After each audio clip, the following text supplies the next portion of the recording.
E buongiorno anche oggi, amici di Game Legends, qui per voi Gianmeister, ancora da Romics 2018. Oggi però sabato 7 aprile stiamo per entrare nella sala delle conferenze stampa perché ci sarà appunto una round table, una tavola rotonda con protagonista niente meno che Martin Freeman, attore divenuto famoso per serie come Sherlock o con il cult dell'universo geek, lo Hobbit. Dunque non vi svegliamo nulla per ora e andiamo a vedere cosa ci racconterà il nostro Martin.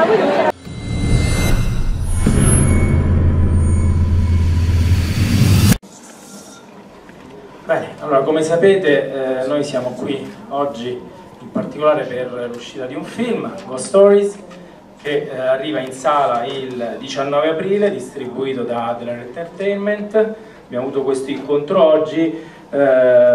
Io la prima domanda, poi forse anche l'unica che faccio, poi lascio soltanto lo spazio a voi, riguarda un po' proprio il film, questo supernatural thriller, e qual è il tipo di esperienza che ha fatto Martin in questo film, visto che era uno spettacolo teatrale degli stessi autori che poi sono stati anche registi, uno di loro addirittura interpreta nel ruolo all'interno del film, e quindi una produzione che però ha un alto livello e per una volta un film che dal teatro arriva al cinema.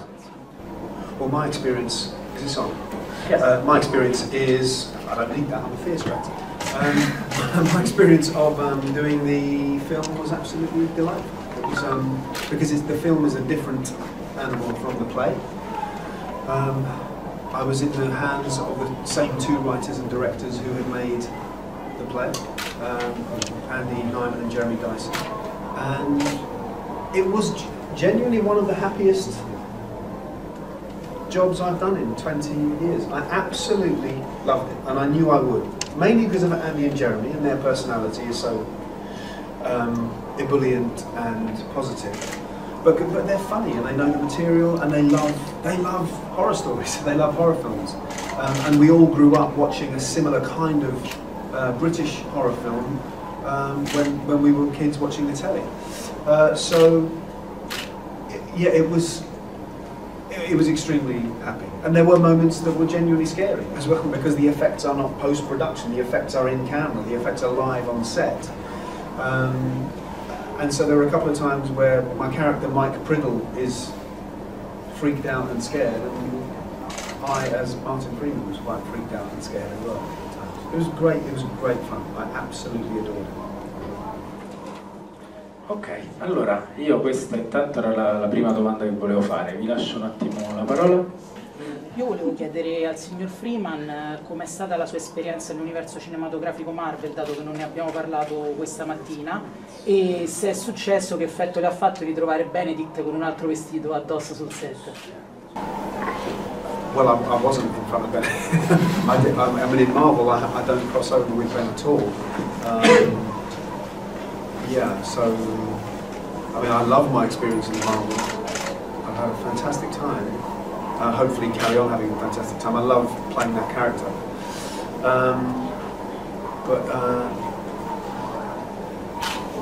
Yeah, I mean, I'm very proud of Black Panther. I'm very, very proud of it. I'm proud to be part of it. It feels like a little moment in social history that is important and has proved some points and has proved some people wrong about some theories about what films will sell and what films won't sell.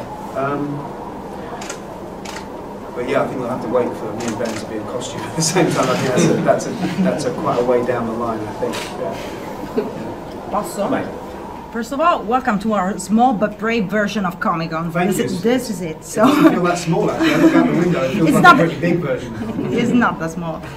So I would like to know, what do you like about these events, and did you grow up with comics? Do you like them, or? I grew up with some comics, but again, I mean, I grew up with seeing some Marvel and some DC, but I grew up also with British comics, you know, like proper kids comics, you know.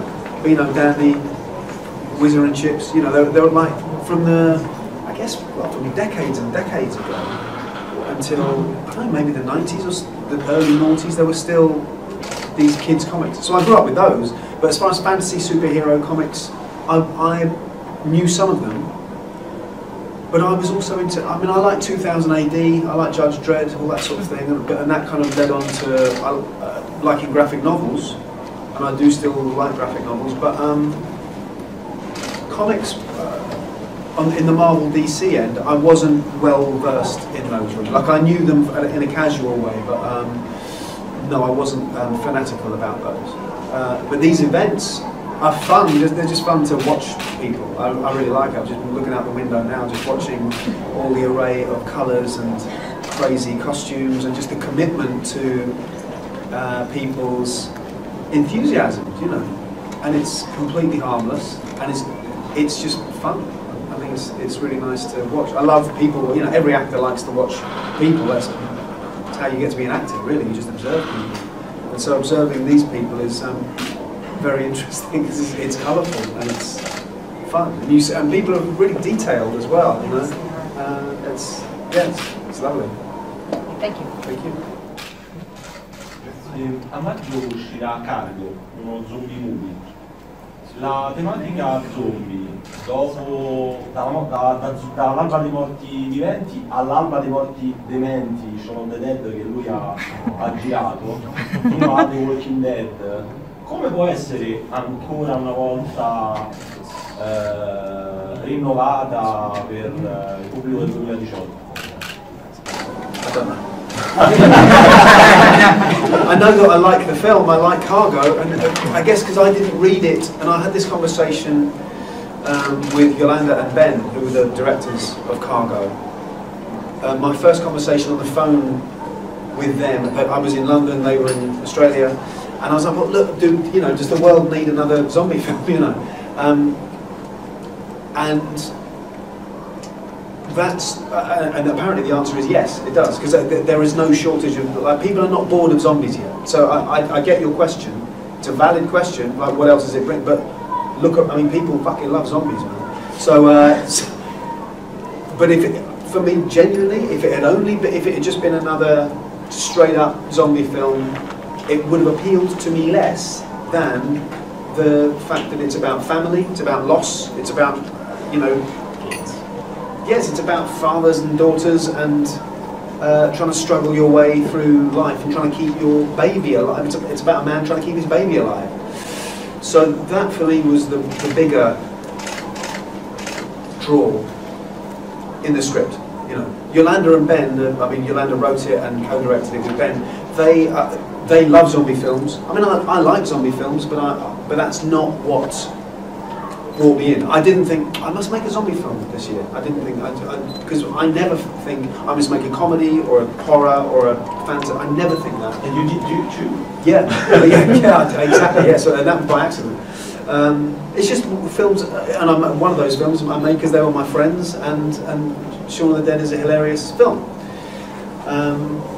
So it's all about just the script. You know, it's just the strength of the script and the story, and there is enough. Great story in Fargo, and different threads to the story, one of which is a zombie thread, that appealed to me. But mainly what appealed to me was the human connection. Yeah, the human struggle connection, yeah, and family. And again, I'm a father, but I don't think it was only because I'm a father. I think it's just you see a man trying to keep his family together, and also accidentally adopting another member of his family in the course of the film. It's a very touching story that is also to do with, you know, it's about Native Australians and a slightly better understanding of them as well, I guess. It had lots of things that appealed to me other than only the zombie element. I think the zombie element is one strand to the film, but it's not, for anyone who is not a crazy fan of zombie stuff, there is enough else in the film going on that you hopefully will like. Thank you so much. Thank you. Welcome to Rome. Thank you very much. Ok, Thank you. Hi. Hugo Weaving è stato per anni definito uno dei re dei nerd, grazie ovviamente ai ruoli che ha scelto durante la sua carriera. Lei più o meno sta prendendo la stessa strada. Come si sente a ricoprire questo ruolo? I'm happy to be king of anywhere.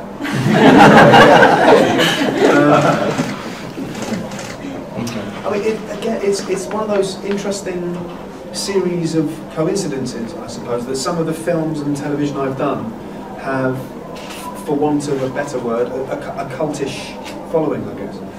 And I suppose that the concept of the nerd and the geek has become mainstream now. You know, I mean, I'm older than most people in this room, and when I was a kid, if you were a nerd or a geek, that you were on the side. Now they rule the world. You know what I mean? Like they're ruling the world. So and they seem to rule a great part of popular culture and film and television. So you know, nerds and geeks have never been more powerful. You know, so if I'm the king of the nerds, then that makes me a powerful man. I'm just, as I said, I'm attracted to scripts and stories, some of which will be this kind and some of which will be that kind. So I'm an accidental king of the nerds. Yeah. I'll probably get found out soon. Hugo Weaving will come and kill me and want his crown back. Yeah, exactly. Yeah. Thank you. Sorry. I'm Francesca Tullito for fuoritraccia.eu. I'd like to ask you if you have any other projects for theatre. Yes, I do actually. I have. Well, I want to. I did a play 4 years. I did Richard III 4 years ago in London, and with the director Jamie Lloyd, and I hope to be doing something this year with Jamie Lloyd again. So I mean, theatre for me is something that I do intermittently. It's, you know, I don't do it all the time, but it was all my entire training was theatrical. It was classical theatre. That was my training, and everything I learned about acting really was via youth theatre and then drama school, and then lots of professional theatre when I left drama school. So I've always felt a connection to it. It's never felt very far away, but because of my low boredom threshold, I have to really want to do something a lot to commit to a play. So yeah, I'm hopefully going to be doing something with Jamie soon, I hope. Thank you. Thank you so much. Salve, io volevo chiedere, siccome lei ha lavorato in tutti i mezzi, cioè sia al teatro che in TV che al cinema, qual è per lei la differenza più grossa come approccio, come impegno che ha riscontrato, e qual è la differenza tra aver lavorato non solo in Sherlock ma anche in Fargo, in startup dall'inizio, ed essere entrato nel Marvel Cinematic Universe, che di fatto è una grande serie TV, alla terza stagione, quindi a progetto inoltrato e non dall'inizio?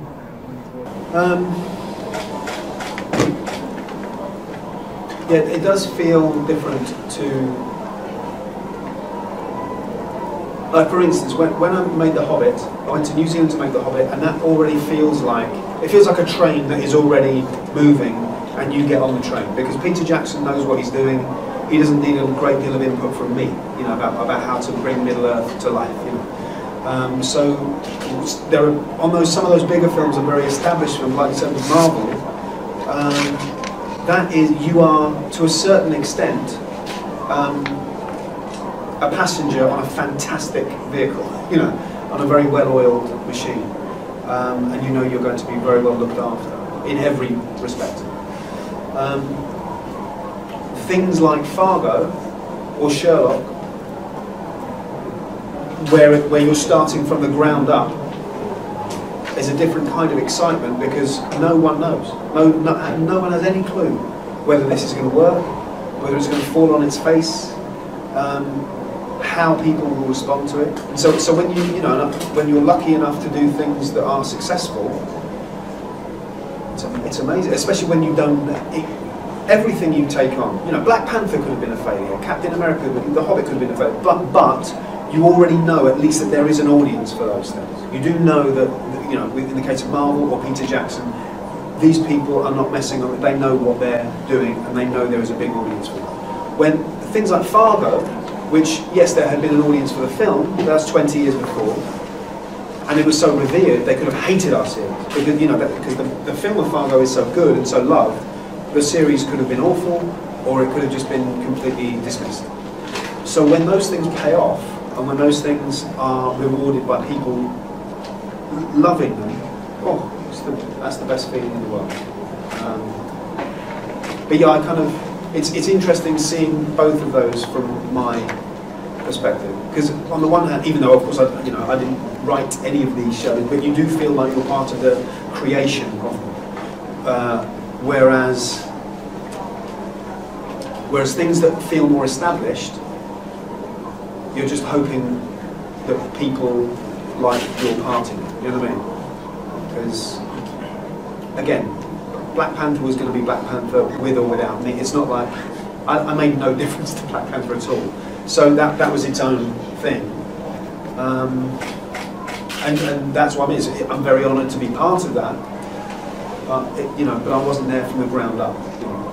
So they're two differently enjoyable experiences. So I'm doing long answers again. Sorry. Thank you.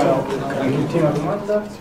Per chiudere tornando da dove siamo partiti, cioè da Ghost Stories, lei nella vita è come il suo personaggio, cioè scettico oppure crede ai fantasmi o comunque all'esistenza di spiriti? In my real life, I believe in the possibility of the existence of spirits, just because it feels, to me, I don't know, it feels less interesting to me to dismiss them, because I like conversation, and I like not knowing. I like not knowing, because I think, you think this, I think that, and then we'll have a conversation, and that will be interesting. So I don't like being dogmatic about either of those things. I couldn't say I know ghosts are real. I can't say that, but I also can't say I know they're not. Listen, I'm one of the only people I know who is not an atheist, right? So I must believe in something else. So I will happily go into church, light a candle, and pray unironically. I'm not joking when I do it. But neither am I a particularly religious person, but I am open to belief. So yeah, I mean, of course ghosts might be real. For me, that's completely logical. But of course they might be. I think I'm uncomfortable when people start making money off it, or when people exploit people. When people exploit people's belief in anything, I don't like that. When people start telling you for sure they are talking to your deceased grandmother and they're charging you money for it, I'm very uncomfortable with that. But I don't know, haven't we all had feelings of something that we can't explain? I don't know. It could be that we just can't explain them because we're stupid, or it could be that there is something out there that we can't explain. I don't know. But more than that, I think that the idea of ghost stories, us telling each other ghost stories, is very important because they're great stories. I don't know whether they're true or not, but I love the stories. Va bene, grazie.